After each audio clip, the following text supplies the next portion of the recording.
हो ओइ के हो भने बोल्न के हो त बोल्छस् कि हाम्छौ ए के भयो यार गर्लफ्रेन्डले चिट गर्यो त चिन्ता नगर न पुरानो कोही नयाँ आउँछ के जाहेल गरेर पानी ल्याएर पानी हेर्नु चिल बियर विथ आइस 3टा हामी त खाँदैन नि फेरि मै खान्छु 3टा मै खान्छु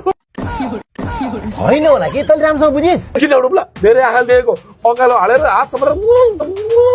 गर्दै हिँड्ने बाटोमा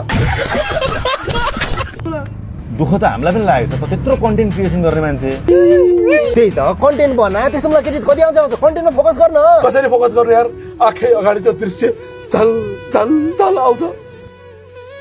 छोड्दै यस्तो कुरा जिन्दगी दिन लामो छ आफूलाई मोटिभेट गर जिप गर्न कहिले जिप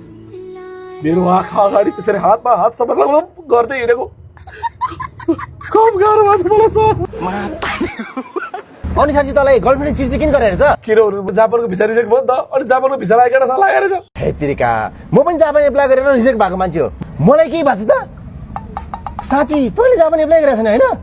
अनि मैले मेरो कुरा गरेँ नि हैन नि तेरो गर्लफ्रेन्डले तँलाई चिट गरिरहेछ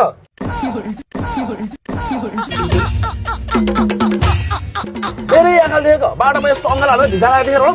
गरेर हिँड्दै थियो कसम भनेको ल के भयो